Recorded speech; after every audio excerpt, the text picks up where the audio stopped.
Muy buenos días de Padua y bienvenidos de nuevo a nuestro curso de ecocardiografía My EcoCardiolab.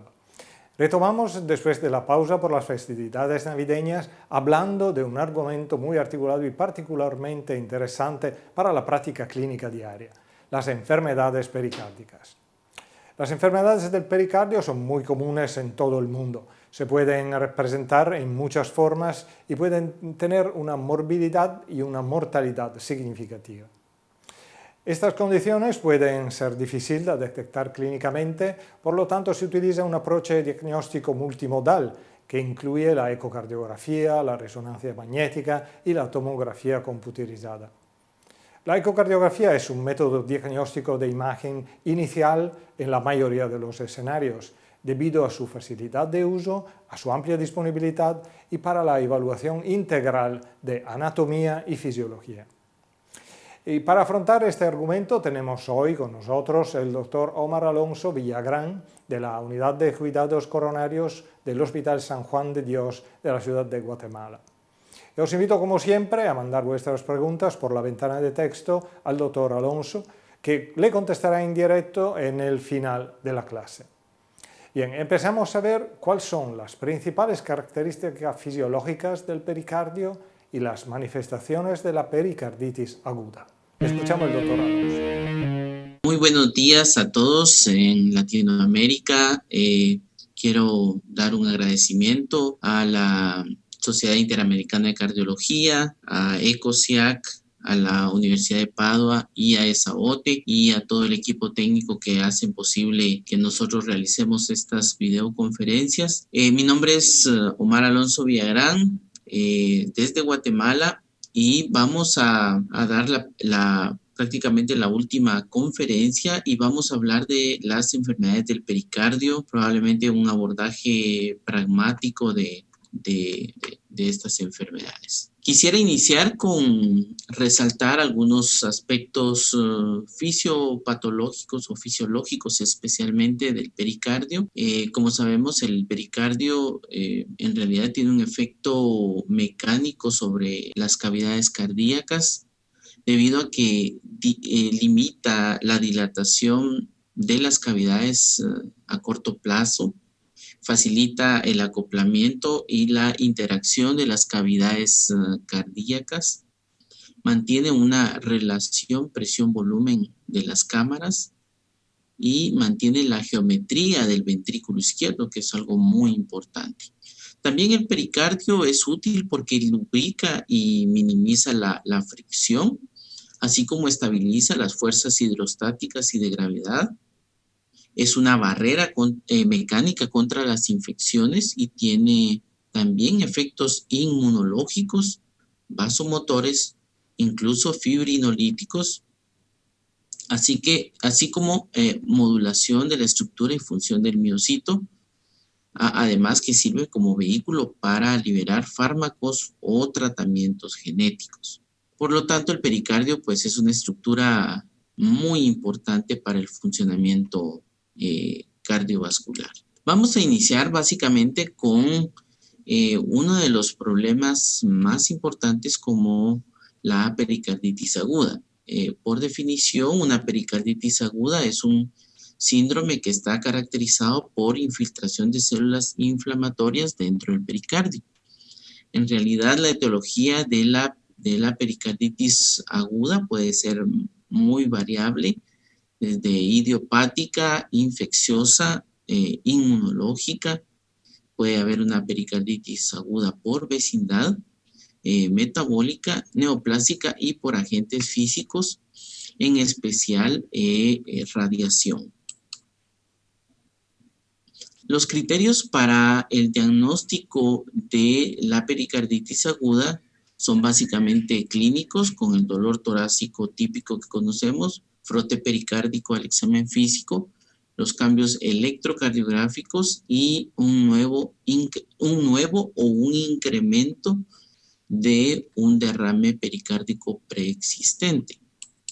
Desde el punto de vista clínico, por ejemplo, en la pericarditis nosotros podemos encontrar una pericarditis aguda debido a su inicio que sea menor de una semana, una pericarditis subaguda que va de una semana a 3 meses, y la pericarditis crónica que puede ser más de 3 meses. Incluso esto está asociado también al derrame pericárdico clásico de la pericarditis aguda.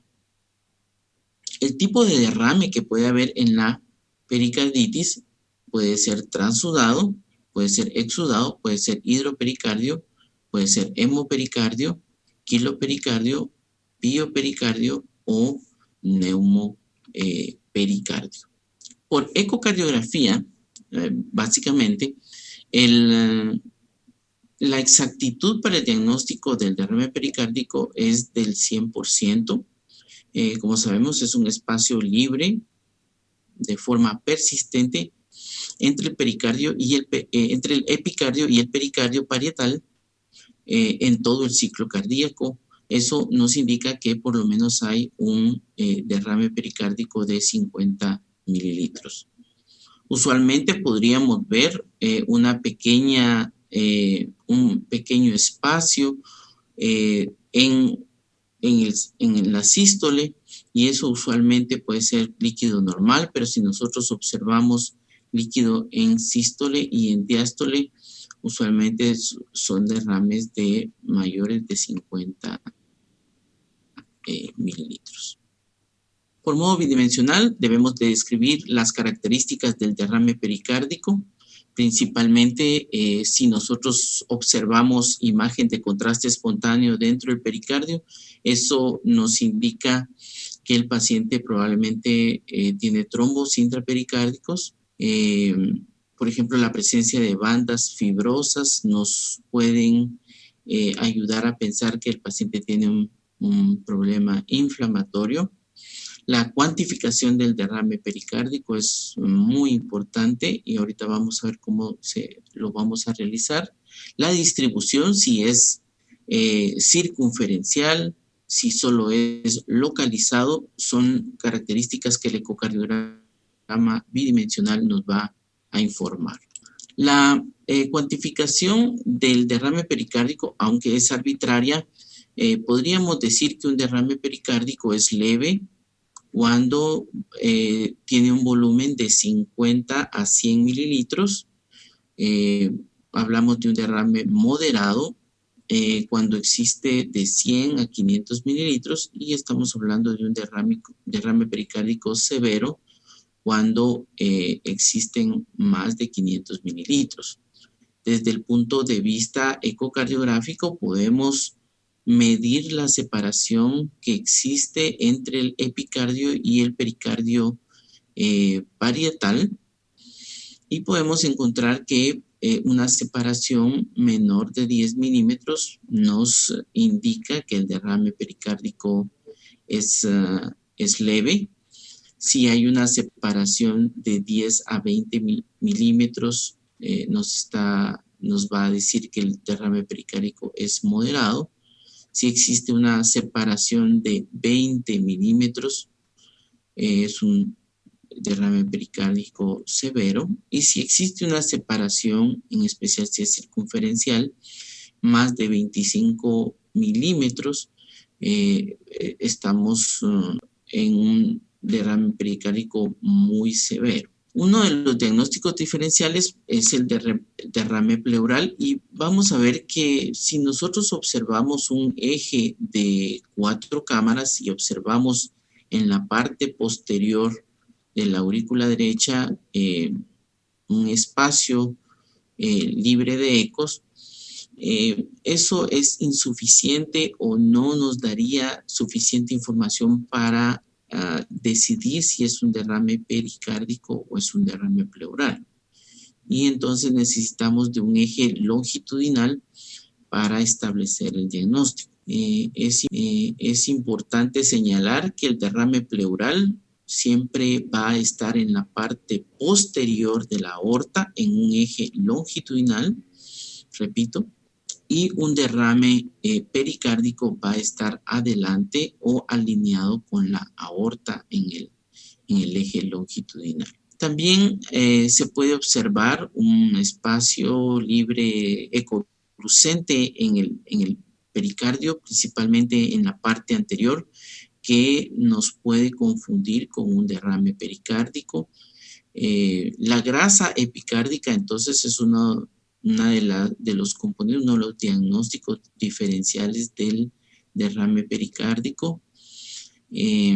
La grasa epicárdica es más homogénea, es un poquito más ecolucente que el miocardio.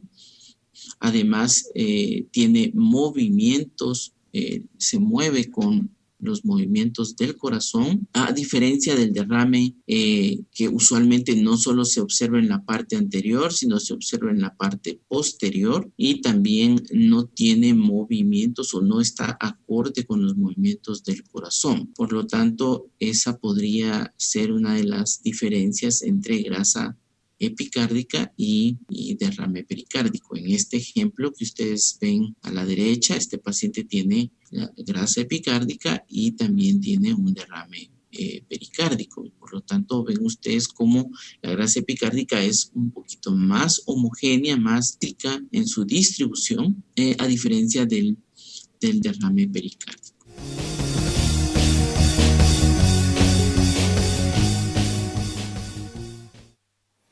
Una de las condiciones clínicamente más críticas en las enfermedades del pericardio que pone a peligro la vida del paciente es el tamponamiento cardíaco. En estos casos, llegar rápidamente a un diagnóstico es muy importante. Vamos a ver cuáles son los aspectos fisiopatológicos y ecocardiográficos de esta condición. Taponamiento cardíaco es una condición crítica que es causada por la acumulación de líquido en el saco pericárdico y que comprime las cámaras cardíacas y limita su llenado normal. Como sabemos, el taponamiento cardíaco puede ser agudo, puede ser subagudo o puede ser crónico. Antes de seguir con los aspectos del taponamiento cardíaco, quisiera señalar dos aspectos fisiopatológicos muy importantes que nos van a ayudar. Y esto es la curva presión-volumen. Como ustedes pueden observar en la gráfica, normalmente existe un volumen de reserva pericárdico y este volumen de reserva pericárdico va a depender de la velocidad a la cual se está acumulando este volumen. Vemos que cuando el volumen de reserva pericárdico, que normalmente puede variar, alcanza un límite. Por ejemplo, si ustedes se dan cuenta, la curva es plana en los derrames que son lentos, porque eso permite un estiramiento del pericardio, por lo tanto el volumen de reserva pericárdico podría ser un poquito mayor, entonces la curva se desplaza hacia la derecha. Y cuando la acumulación de líquido es muy rápida, podemos ver que esta curva plana, esta parte plana de la curva es mucho más corta.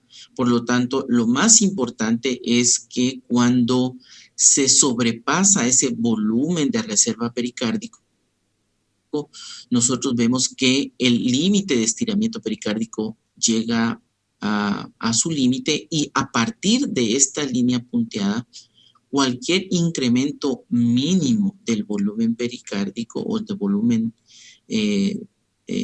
dentro del pericardio va a producir un incremento desproporcionado de la presión intrapericárdica. Ese es un concepto muy importante. El otro concepto que quisiera señalar es la interdependencia ventricular.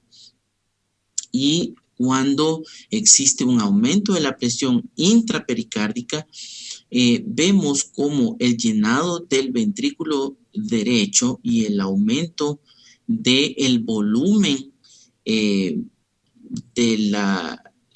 volumen que viene del retorno venoso sistémico aumenta, y esto va a producir durante la inspiración un desplazamiento del septum interventricular hacia el lado izquierdo, y el fenómeno de interdependencia interdependencia ventricular, sucede lo contrario con la expiración. Por lo tanto, vemos cómo el septum, el movimiento del septum interventricular es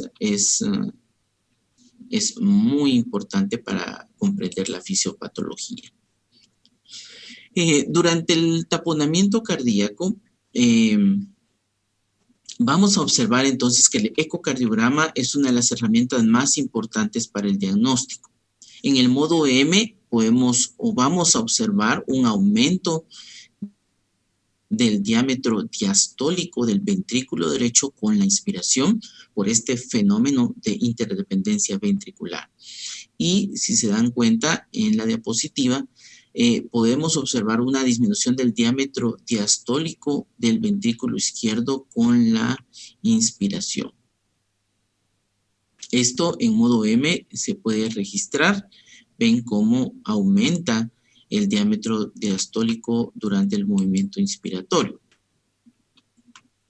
El colapso de la aurícula derecha es otro dato ecocardiográfico que nos va a ayudar para el diagnóstico de taponamiento cardíaco, principalmente cuando existe un taponamiento de baja presión. En este taponamiento de baja presión se define principalmente cuando no observamos plétora de la vena cava inferior. Normalmente existe una indentación de la aurícula derecha con la sístole, que siempre es pequeña, siempre inicia en el pico de la onda R. Sin embargo, cuando existe un colapso que es más del 30% o que es más de un tercio del ciclo cardíaco, entonces esto es un colapso importante o significativo de la aurícula derecha. El colapso de la aurícula derecha tiene un valor predictivo muy alto de taponamiento cardíaco, más que el colapso del ventrículo derecho.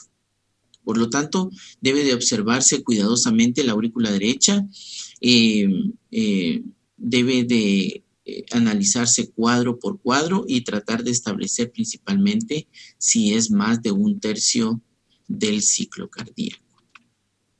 El colapso del ventrículo derecho es otro dato que nos puede ayudar. Usualmente sucede temprano en la diástole, al final de la onda T, y el colapso del ventrículo derecho ocurre cuando principalmente ha caído un 20% el gasto cardíaco, pero la presión cardíaca es normal. Si el taponamiento es severo, se observa en todo el ciclo inspiratorio y expiratorio y también durante todo el ciclo cardíaco. Y un dato importante del colapso del ventrículo derecho es que aparece más temprano que el pulso paradójico.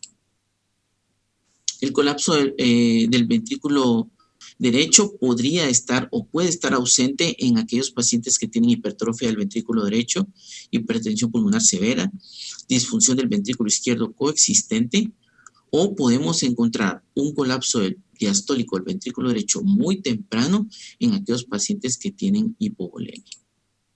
La dilatación de la vena cava inferior puede ocurrir en el 90% de los casos, más del 92% de los casos con taponamiento cardíaco y tienen dilatación de la vena cava inferior, tienen pulso paradójico. Recuerden ustedes que la medición de la vena cava inferior en proyección subcostal y tiene más de 21 milímetros y el colapso que sea un colapso menor del 50%, nos indica que el taponamiento existe taponamiento cardíaco. Por supuesto que es un signo que es sensible, pero es poco específico debido a que lo podemos encontrar en otras patologías. Uno de los datos ecocardiográficos importantes para el diagnóstico de taponamiento cardíaco es la dilatación de la vena cava inferior. Normalmente la vena cava inferior debe de medir menos de 21 milímetros y debe colapsarse más del 50% durante la inspiración. La dilatación de la vena cava inferior puede observarse en más del 90% de los casos de taponamiento cardíaco y se puede observar en más del 92% de los casos de taponamiento con pulso paradójico. La dilatación de la vena cava inferior es un dato sensible, pero es poco específico debido a que podemos encontrarlo en otras patologías.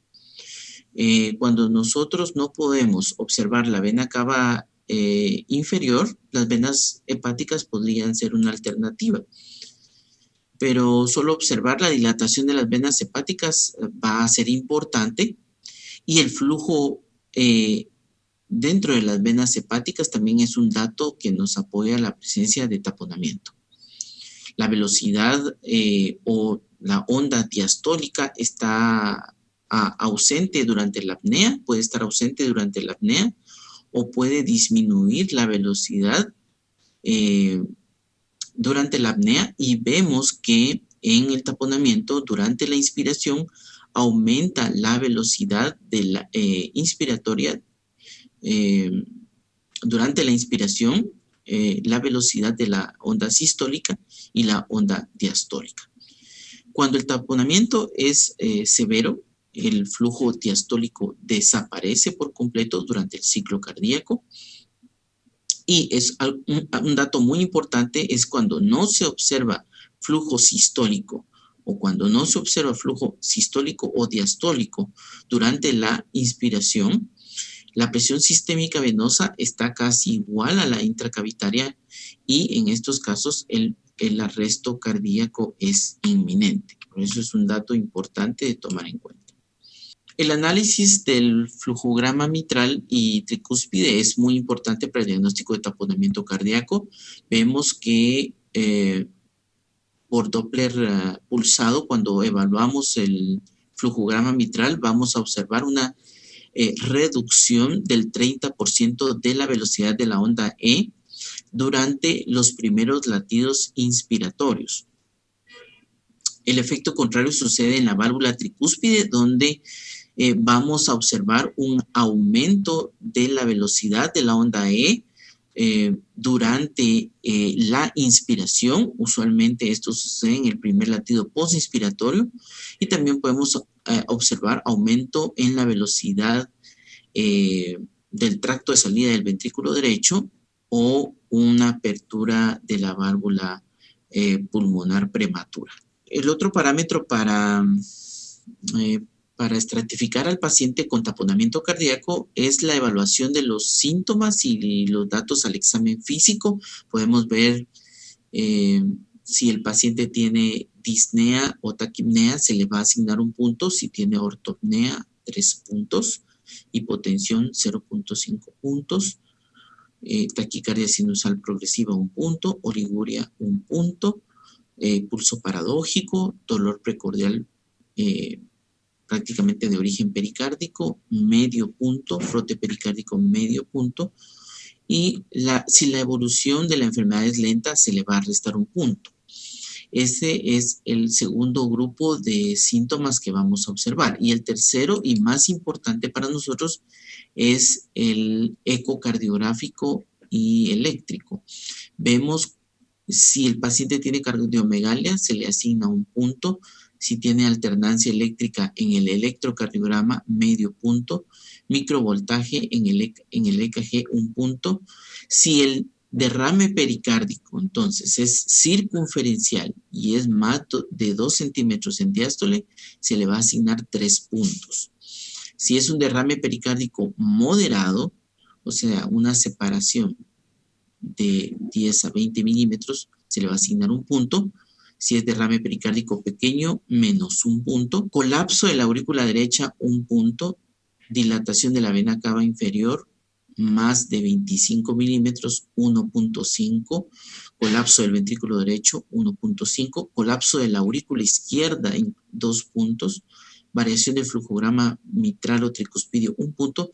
Y si el paciente tiene un corazón nadando, se le asigna un punto. Si ustedes se dan cuenta, entonces tenemos tres criterios: un criterio etiológico, un criterio clínico y un criterio ecocardiográfico. Si la suma de estos criterios da un resultado de 6 o más de 6 puntos, a ese paciente se le debe realizar una pericardiocentesis urgente. Pero si el score es menor de 6 puntos, entonces podríamos, digamos, programar o realizar una pericardiocentesis planificada 24 o 48 horas. Existe un grupo de pacientes donde este score no va a aplicar debido a la etiología del taponamiento, y estos son aquellos pacientes que definitivamente necesitan un manejo quirúrgico urgente. Independientemente del score, a estos pacientes no se les va a aplicar score, por ejemplo, los pacientes con disección aórtica tipo A, o aquellos pacientes que tienen un taponamiento cardíaco por una ruptura, por un infarto, o aquellos pacientes que tienen un hemopericardio secundario a un procedimiento intervencionista. Por ejemplo, una valvuloplastía mitral y ese paciente se necesita hacer un drenaje percutáneo y el sangrado no se puede controlar por un drenaje percutáneo, ese paciente debe de ir a un manejo quirúrgico urgente. Entonces, exceptuando estos tres grupos de pacientes con derrame pericárdico, se les puede aplicar este score y decidir si se hace una pericardiocentesis urgente o una pericardiocentesis planificada.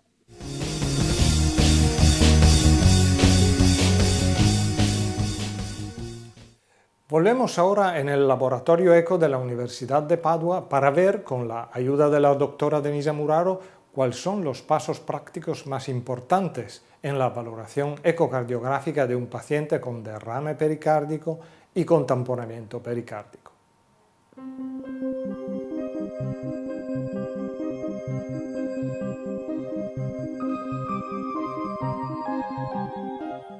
Cuando se sospecha la presencia de un derrame pericárdico, el ecocardiograma es el primer examen que se debe realizar. No solamente brinda un diagnóstico veloz mientras se revisa al paciente, sino que también permite realizar una evaluación no invasiva del impacto hemodinámico. En primer lugar, es importante recordar que una pequeña cantidad de líquido pericárdico es normal y que se puede ver como un pequeño espacio sin eco que separa de 1 o 2 milímetros el pericardio visceral del parietal solo durante la sístole. Por el contrario, el líquido pericárdico patológico se ve como un espacio más grande sin eco que separa el pericardio visceral del parietal en la sístole y en la diástole. El espesor mayor del derrame pericárdico y su extensión circunferencial se deben evaluar con vistas ecocardiográficas múltiples, incluyendo las vistas apical y subcostal paraesternales de eje largo y corto. Las mediciones del espesor del líquido pericárdico a partir de estas vistas se debe realizar en orientación perpendicular a las capas pericárdicas, al final de la diástole, y se deben incluir en el informe final junto con las respectivas vistas para permitir realizar una comparación entre exámenes repetidos. En general, más de 2 centímetros se considera un derrame pericárdico importante. Sin embargo, el impacto hemodinámico del líquido pericárdico depende no solo de una gran cantidad, sino principalmente de la rapidez con que se acumuló. En realidad, los derrames crónicos se pueden tolerar bien, pero los derrames agudos pueden presentar síntomas rápidamente, aun cuando las cantidades de fluido sean pequeñas. Por lo tanto, particularmente en un contexto clínico que sugiere un tamponamiento pericárdico, se debe realizar una evaluación exhaustiva de las consecuencias hemodinámicas, aun cuando el derrame parezca leve. Un indicio útil es la interdependencia ventricular acentuada, que se observa como el desplazamiento septal hacia el ventrículo izquierdo con la inspiración, tal como se puede apreciar en forma intermitente en esta vista cuando el paciente respira normalmente. También se puede ver que la cantidad de derrame pericárdico en este caso es moderada, pero aún así hay signos iniciales de significancia hemodinámica. Este desplazamiento septal con la inspiración requiere una evaluación minuciosa de los flujos valvulares para ver si existen variaciones respiratorias anormales. Como se puede ver, la velocidad de barrido del trazado Doppler se debe reducir para poder apreciar las variaciones respiratorias. También es muy importante correlacionar los cambios en el flujo con la fase respiratoria visualizando la curva del respirómetro en los trazados Doppler. Esto permite documentar los cambios recíprocos entre el flujo tricúspide y mitral o para documentar la reducción del volumen sistólico ventricular izquierdo con la inspiración, lo cual es responsable del pulso paradójico. A pesar del hecho de que el tamponamiento es un síndrome clínico, el ecocardiograma es sumamente útil en estos casos, en los que muestra el colapso diastólico del ventrículo derecho o el colapso de la aurícula derecha que, si persiste durante más de un tercio del ciclo cardíaco, es un signo muy sensible y específico del tamponamiento. La compresión de las cavidades cardíacas izquierdas se observa en los casos más graves, debido a que las presiones intracavitarias son mayores a la izquierda. De este modo, la imagen ecocardiográfica clásica del tamponamiento pericárdico muestra lo que se conoce como corazón oscilante, como se puede observar aquí, un corazón que se mueve en general rítmicamente dentro del fluido con cavidades derechas colapsantes. Una vena cava inferior dilatada con cambios respiratorios mínimos también es un signo de tamponamiento pericárdico.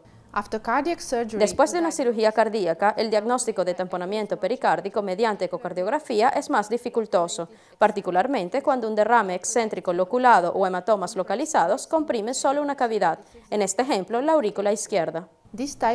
Los derrames de este tipo pueden pasar inadvertidos con un examen superficial y los signos típicos del ecocardiograma de un tamponamiento generalmente están ausentes. Sin embargo, pueden causar inestabilidad hemodinámica en el período postquirúrgico y su diagnóstico precoz mediante una ecocardiografía transtorácica o transesofágica es fundamental. El diagnóstico diferencial entre el derrame pericárdico y el derrame pleural se puede realizar fácilmente mediante una ecocardiografía. La detección de un espacio sin eco localizado cerca de la aurícula derecha en una vista de 4 cavidades, sin ningún indicio de derrame pericárdico desde otras ventanas paraesternales o subcostales, puede deberse a un derrame pleural grande. A veces se ve un espacio posterior sin eco en la vista paraesternal de eje largo, lo cual se puede deber a un derrame pericárdico o a un derrame pleural. En estos casos, es importante identificar la aorta descendente en una vista de eje corto, cerca de la pared posterior de la aurícula izquierda. Si el fluido está ubicado en sentido anterior respecto de la aorta, el derrame es pericárdico. En ciertos casos, los derrames pleurales y pericárdicos coexisten y la aorta descendente se ve entre los dos espacios sin eco. Por último, pero no por ello menos importante, es que la ecocardiografía es un instrumento excelente para guiar y monitorear la pericardiocentesis.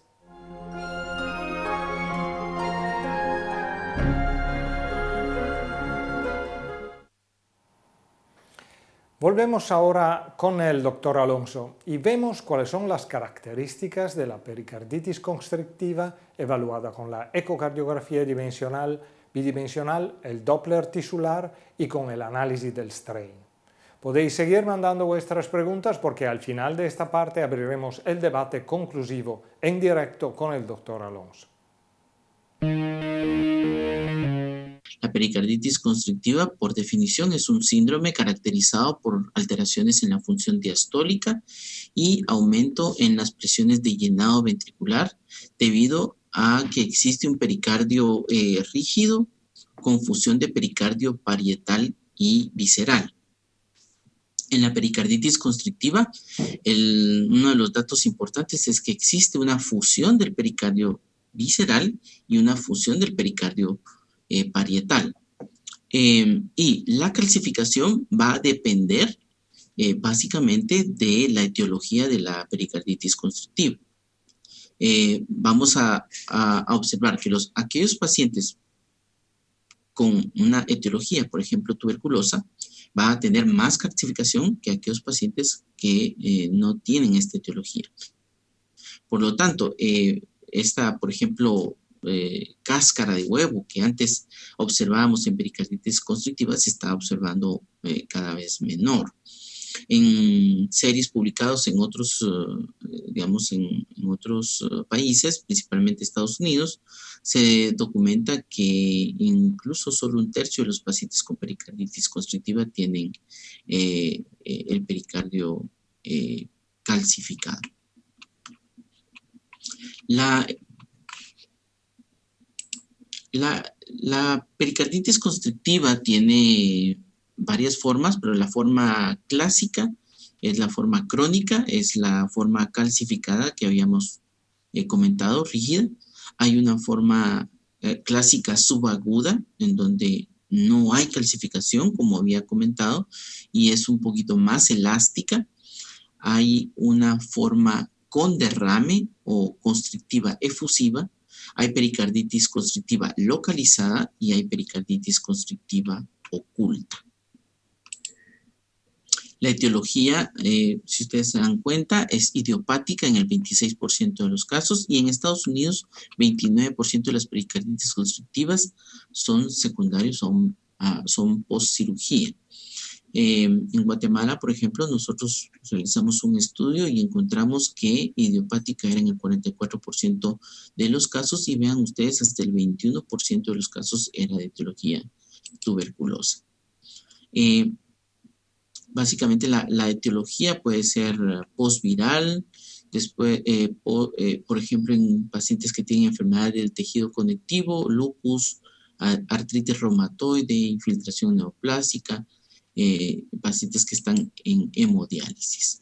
Los datos de la pericarditis constrictiva son muy importantes. Valorar el septum. Una de las características importantes que tiene la pericarditis constrictiva es el movimiento anormal del septum interventricular.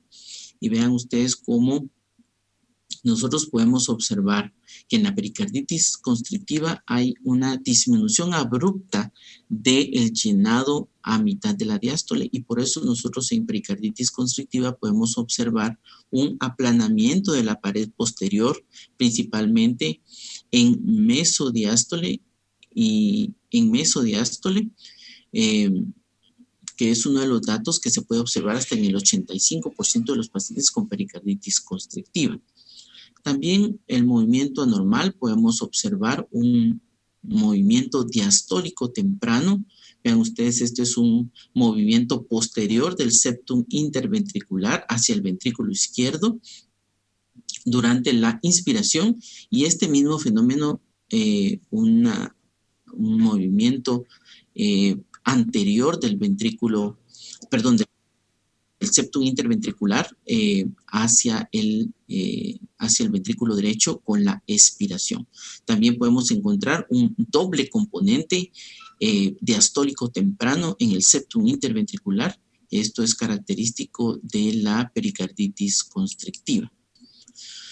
También en pericarditis constrictiva por Doppler tisular podemos encontrar un movimiento rápido que una velocidad, son movimientos de aleteo del septum interventricular de alta velocidad, con reverberaciones, ¿verdad? Que pueden ser reverberaciones de alta velocidad que usualmente llegan a 7 centímetros por segundo, y esto en el Doppler tisular color podemos observarlo, o esta velocidad al inicio de la diástole en pericarditis constrictiva. El engrosamiento pericárdico es muy importante en aquellos casos en donde lo podemos observar. Podemos incluso observar derrame pericárdico y la formación incluso de material ecogénico dentro del pericardio en aquellos pacientes con pericarditis constrictiva. La dilatación de las aurículas, podemos observar una dilatación ligera o podemos encontrar una dilatación moderada de las aurículas. Una dilatación severa ya es un poquito inusual y ya apuntaría a otra etiología. Los ventrículos usualmente son pequeños y existe el desplazamiento del septum interventricular durante la inspiración hacia la izquierda. Existe plétora también en la pericarditis constrictiva. Existe plétora de la vena cava inferior con dilatación de 21 milímetros o más de 21 milímetros, y siempre hay que valorar el colapso. Vemos que en pacientes con pericarditis constrictiva se pierde el colapso inspiratorio y usualmente es menor del 50%. Las alteraciones en el flujograma transmitral son importantes, y aquí vamos a observar una disminución, una variación en el flujograma mitral con una disminución de la onda E durante la inspiración, que puede ser del 25%, que puede llegar hasta 30, 40%, o dicho de otra forma, también podemos observar un incremento de la onda E mitral durante la expiración. Esto usualmente se observa en los primeros latidos postinspiratorios cuando hay una disminución o expiratorios cuando hay un incremento de la velocidad de la onda E. Es importante hacer notar que hasta 50% de pacientes pueden mostrar variaciones menores del 25% en el flujograma mitral. Y un dato muy importante es cuando se realiza la pericardectomía, estos cambios van a revertir. Usualmente, si estos cambios no revierten, usualmente sucede cuando los pacientes se les realizó una pericardectomía incompleta. Entonces, la variación principalmente expiratoria, si lo vemos de este punto de vista, vemos que en los primeros latidos expiratorios hay un incremento en el flujograma mitral durante la expiración y vamos a observar que este incremento se puede medir haciendo una resta entre la E expiratoria menos la E inspiratoria dividido la E inspiratoria por 100 y nos va a dar el porcentaje de variación. Importante, hasta un 12% no muestran este cambio con pericarditis constrictiva comprobada. Otras causas de variación de la onda E mitral son dilatación aguda del ventrículo derecho y ventrículo izquierdo, embolia pulmonar, infarto del ventrículo derecho, derrame pleural y la enfermedad obstructiva crónica. A diferencia, en pericarditis constrictiva nosotros vamos a observar cambios en el flujograma mitral. En pacientes con enfermedad pulmonar obstructiva crónica también podemos observar esta variación en el flujograma mitral durante la expiración.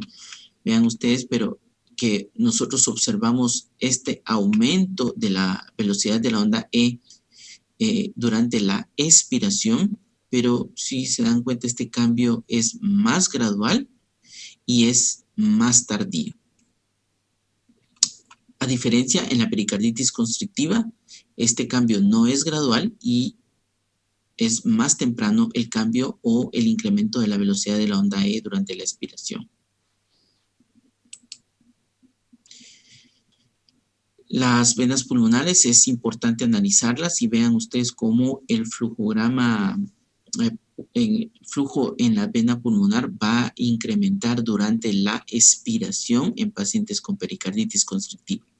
Vemos que hay un incremento en la velocidad de la onda sistólica y diastólica, pero los cambios más importantes los vamos a observar en la onda diastólica, en la velocidad diastólica de la vena pulmonar.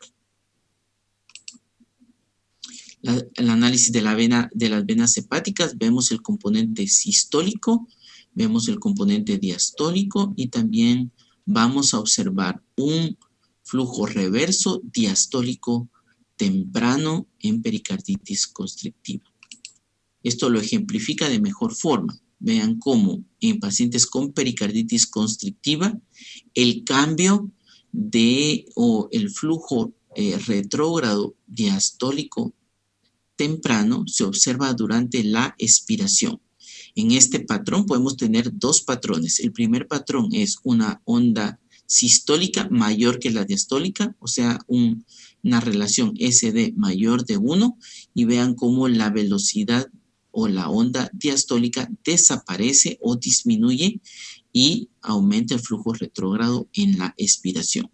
El otro parámetro que observamos o la otra morfología que podríamos observar es una relación sistólico-diastólica menor de 1, en donde también vamos a observar una disminución de la velocidad diastólica en la vena hepática durante la expiración y siempre un flujo retrógrado expiratorio. A diferencia, en la cardiomiopatía restrictiva, nosotros vamos a observar este cambio, pero durante la inspiración, o sea que la onda retrógrada la vamos a observar en inspiración y también el cambio en la velocidad de la onda diastólica. La velocidad diastólica vamos a observar que es mayor durante la inspiración y, repito, el flujo retrógrado en inspiración. Esto es en la miocardiopatía restrictiva. Por lo tanto, las venas pulmonares nos pueden ayudar a hacer el diagnóstico. Aquí vemos, disminuye la velocidad diastólica en expiración y el flujo retrógrado diastólico temprano, característico de la pericarditis restrictiva. El Doppler tisular es de suma importancia en el diagnóstico de pericarditis constrictiva. Cuando hacemos análisis por Doppler tisular, en pericarditis constrictiva podemos encontrar 3 escenarios. El primer escenario básicamente consiste en que la velocidad de la onda E' es normal en el anillo, valorada en el anillo mitral, no solo septal, sino también lateral. Las velocidades son normales. Aquí vemos un estudio publicado por Omen, en donde demuestra cómo el punto de corte que él encontró fue 8 centímetros diagonal segundo, donde podemos encontrar que pacientes con pericarditis constrictiva van a tener una velocidad E' mayor de 8 en comparación con los pacientes con miocardiopatía restrictiva, en donde podemos encontrar que la velocidad E' mitral va a ser menor de 8 y eso nos puede hacer la diferenciación entre pericarditis constrictiva y cardiomiopatía restrictiva. Entonces, esto es un dato muy importante, que en la pericarditis constrictiva la velocidad E mitral se mantiene, excepto en aquellos pacientes donde tenga el anillo mitral muy calcificado o aquellos pacientes que tengan disfunción del ventrículo izquierdo, una función ventricular menor del 35%, o principalmente aquellos pacientes con pericarditis constrictiva por postradiación, en donde puede haber un componente mixto de miocardiopatía restrictiva y también pericarditis constrictiva. En esos pacientes este criterio probablemente no se aplica, pero en general las velocidades E' mitral o del anillo mitral son reducidas en la miocardiopatía restrictiva. Ven ustedes este caso, comparando una pericarditis constrictiva con una velocidad E mayor de 18 y aquellos pacientes con un paciente con miocardiopatía restrictiva, donde tiene una disminución importante de la velocidad. El segundo escenario es cuando nosotros tenemos la posibilidad de medir la presión en cuña pulmonar, y vamos a observar que normalmente en pacientes que tengan disfunción del ventrículo izquierdo o en pacientes que tengan deterioro de la función ventricular, la PSP está acompañada de un incremento de la relación E'. En estos casos, en los casos de pericarditis constrictiva, cuando existe una constricción muy importante, esto produce que el movimiento longitudinal de las fibras sea mayor y produce un incremento de la velocidad de la onda E. Por lo tanto, la relación E' va a disminuir. En pacientes, en relación, por ejemplo, cuando comparamos otro paciente que tiene una PSP con una pericarditis constrictiva menos severa, vean ustedes cómo la PSP de 18 está acompañada de un incremento de la relación E', que en este caso va a ser 18 también.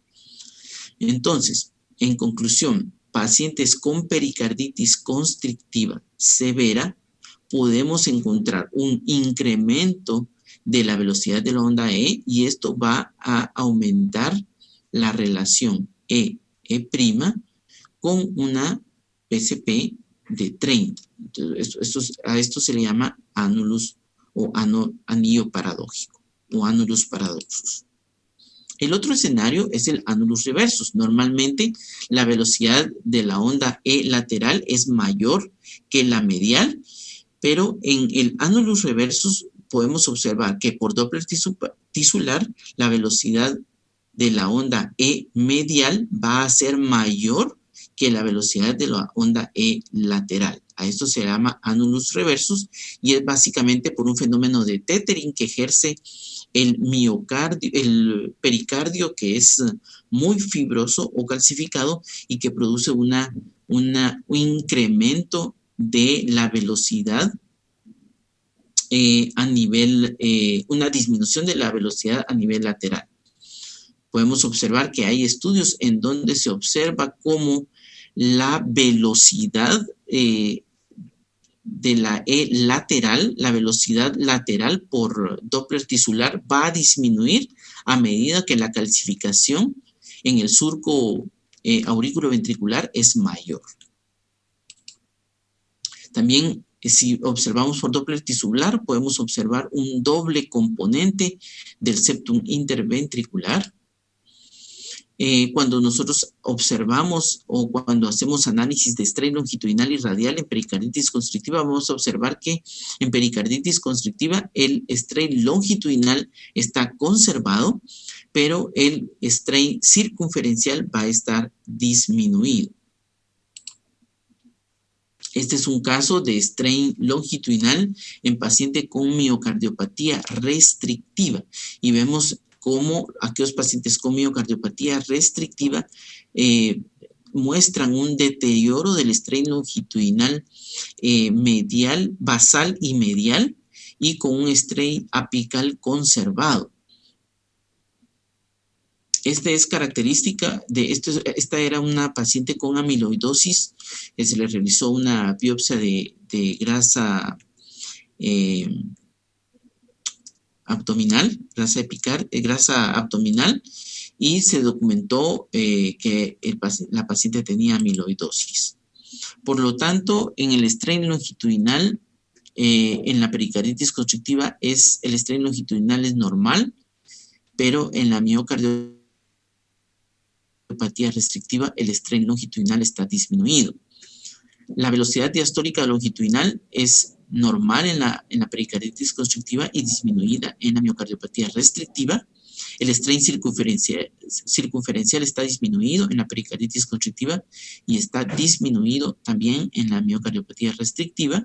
La torsión neta está disminuida en la pericarditis constrictiva y en la miocardiopatía restrictiva es normal.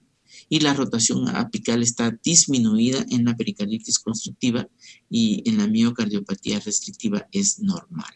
Por lo tanto, uno de los datos que nos pueden ayudar a diferenciar entre una miocardiopatía restrictiva y una pericarditis constrictiva es el strain longitudinal y el strain circunferencial.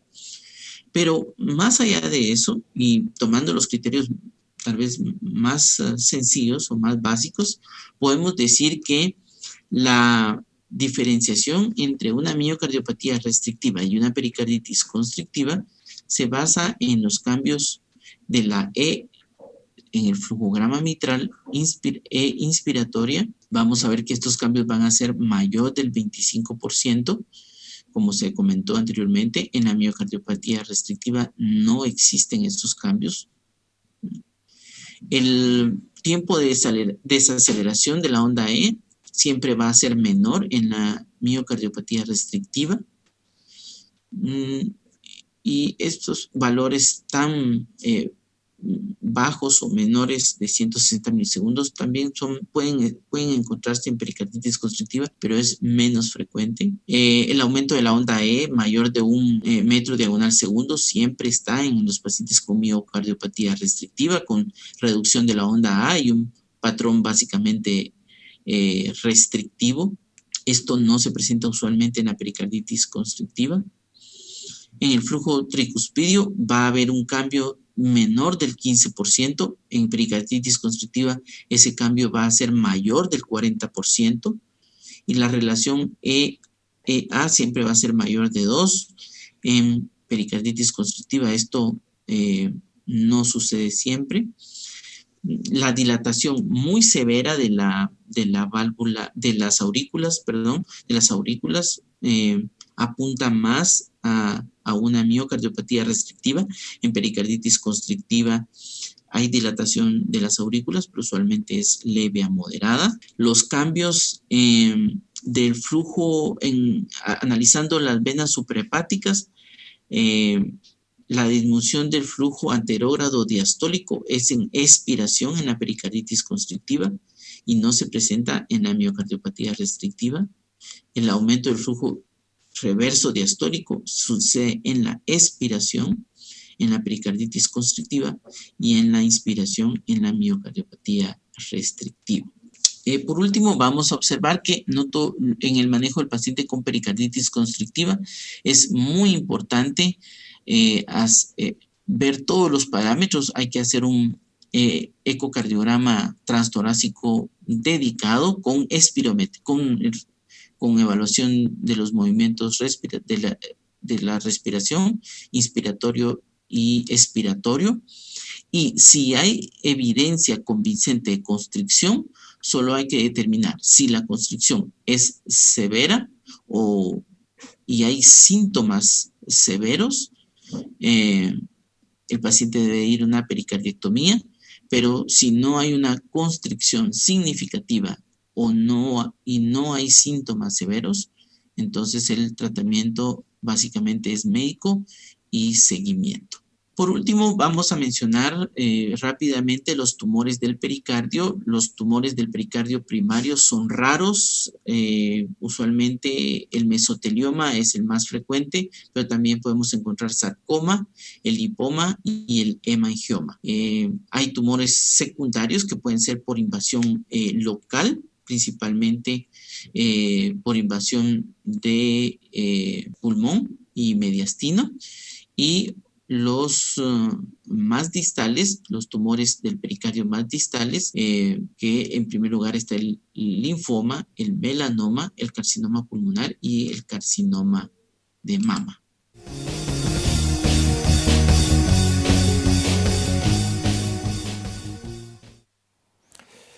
Bueno, ahora volvemos al estudio y ahora vamos a conectarse en directo con el doctor Alonso en Guatemala. Buenos días, doctor Alonso, bienvenidos y gracias por estar aquí con nosotros. Muy buenos días, doctor Folino, muchas gracias por la oportunidad de comunicarnos en directo. Gracias, ya tenemos muchas preguntas. Hoy tenemos muchas preguntas que llegan de México. Y vamos con la primera que dice, ¿se debe tener tamponamiento clínico además del ecocardiográfico para determinar puncionar el derrame pericárdico? La pregunta es muy importante y lo hacía ver porque es una de las preguntas que no tenemos un lineamiento, no tenemos guías para establecer de qué forma podemos estratificar al paciente. Por eso mencionaba, y fue publicado en la revista europea el año pasado, una guía que toma en cuenta la etiología de derrame pericárdico, los hallazgos ecocardiográficos que el paciente tiene y lo estratifica como lo habíamos comentado anteriormente.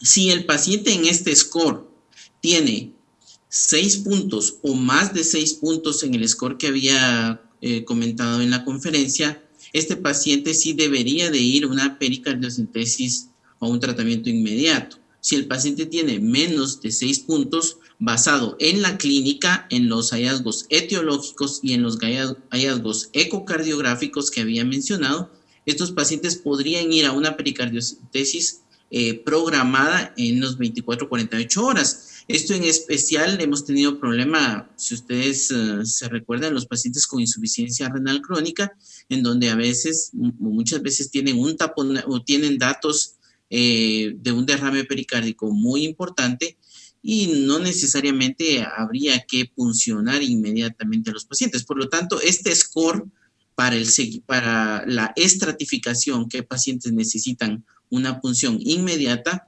me parece que es muy útil tomando en cuenta estos 3 parámetros básicos.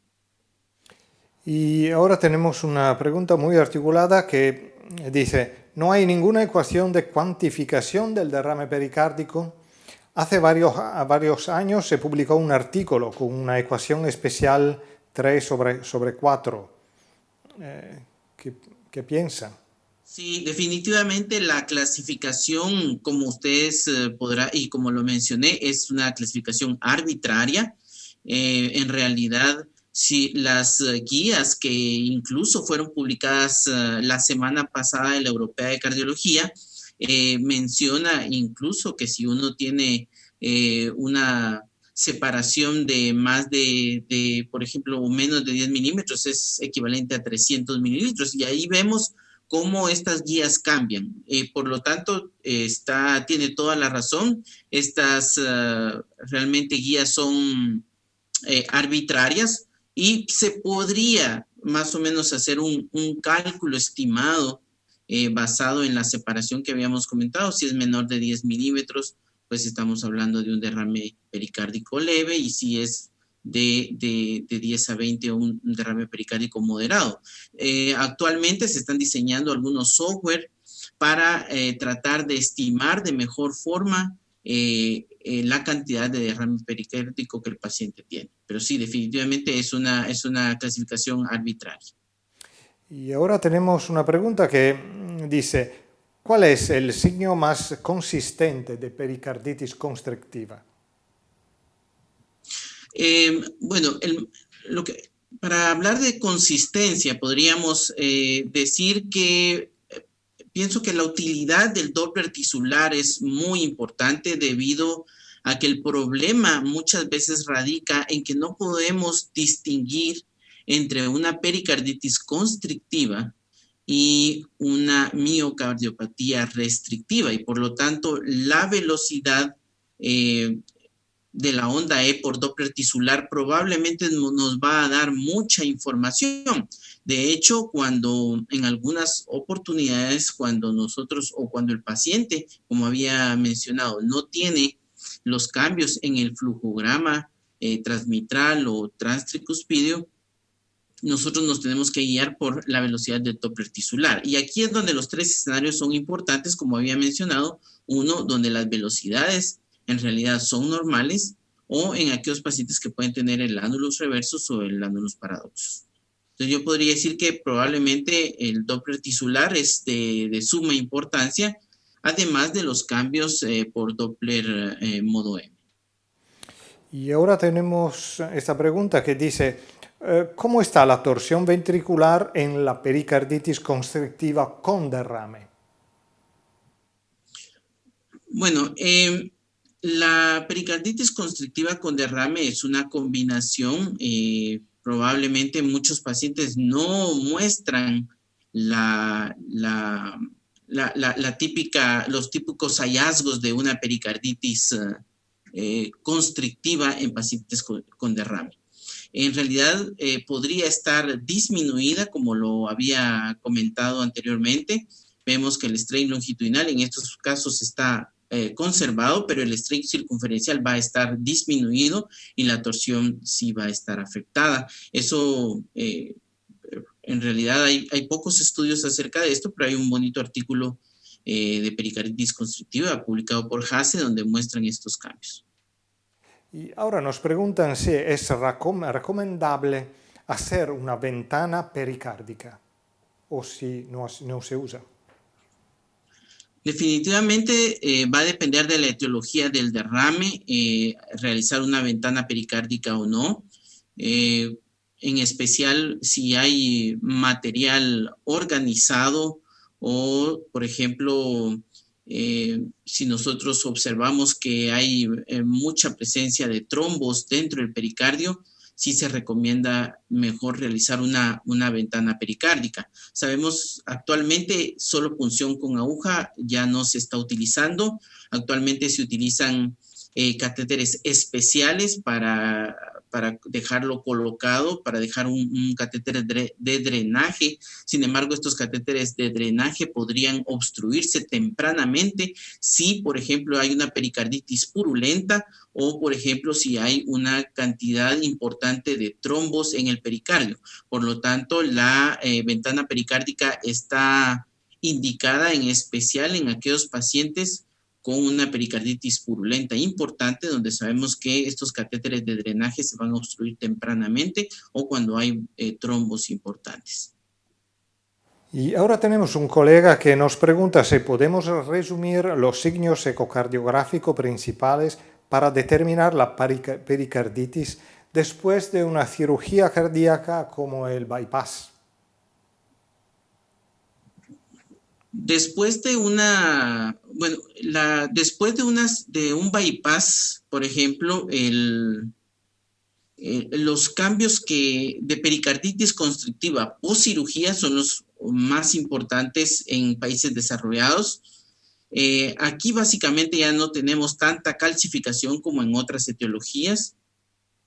Entonces vamos a ver que los cambios que se observan postquirúrgicas son menos que en los que se observan en las formas clásicas de pericarditis constrictiva. Definitivamente es la etiología más importante en pacientes donde tienen mayor tasa de cirugía cardíaca. Sin embargo, algunos datos importantes como las alteraciones en el flujograma mitral y tricuspideo, la variación de la onda mitral, la velocidad por Doppler tisular también nuevamente nos podría ayudar bastante a hacer el diagnóstico. En estos casos el engrosamiento no es tan importante como habíamos mencionado y casi en estos pacientes no se presenta la calcificación. Entonces probablemente de forma temprana en estos casos de postcirugía, en estos casos la pericarditis es un poco más localizada, más que generalizada y entonces estos datos nos podrían ayudar. En algunos pacientes el engrosamiento solo lo podemos detectar por eco transesofágico, por lo tanto este dato a veces es un poquito irregular. Ahora, siempre hay que tener en cuenta que cuando veamos las velocidades en pacientes post cirugía de revascularización coronaria, el Doppler tisular, hay que tomar en cuenta que si muchos pacientes tienen alteraciones en la contractilidad, probablemente esto nos vaya a disminuir la velocidad del Doppler tisular. Por eso, digamos, en especial si el paciente tiene muchas alteraciones en la contractilidad, en donde el Doppler tisular no va a ser tan útil. Entonces, básicamente aquí nos quedarían las alteraciones en el flujograma mitral, la dilatación de la vena cava y su colapso, y algunas alteraciones en el movimiento del septum interventricular podrían ayudar a hacer el diagnóstico. Gracias. Gracias, doctor Alonso. Tenemos que concluir aquí nuestro encuentro y todavía os invito a seguir mandando vuestras preguntas por el foro de discusión. Y gracias, doctor Alonso, gracias por haber estado aquí con nosotros. Y gracias también a todos vosotros por habernos seguido y os doy cita por el próximo y último encuentro de este curso que se tendrá el día martes 10 de febrero. Nos conectaremos con el México y hablaremos de hipertensión pulmonar con el doctor Pedro Gutiérrez Fajardo. Gracias y hasta luego.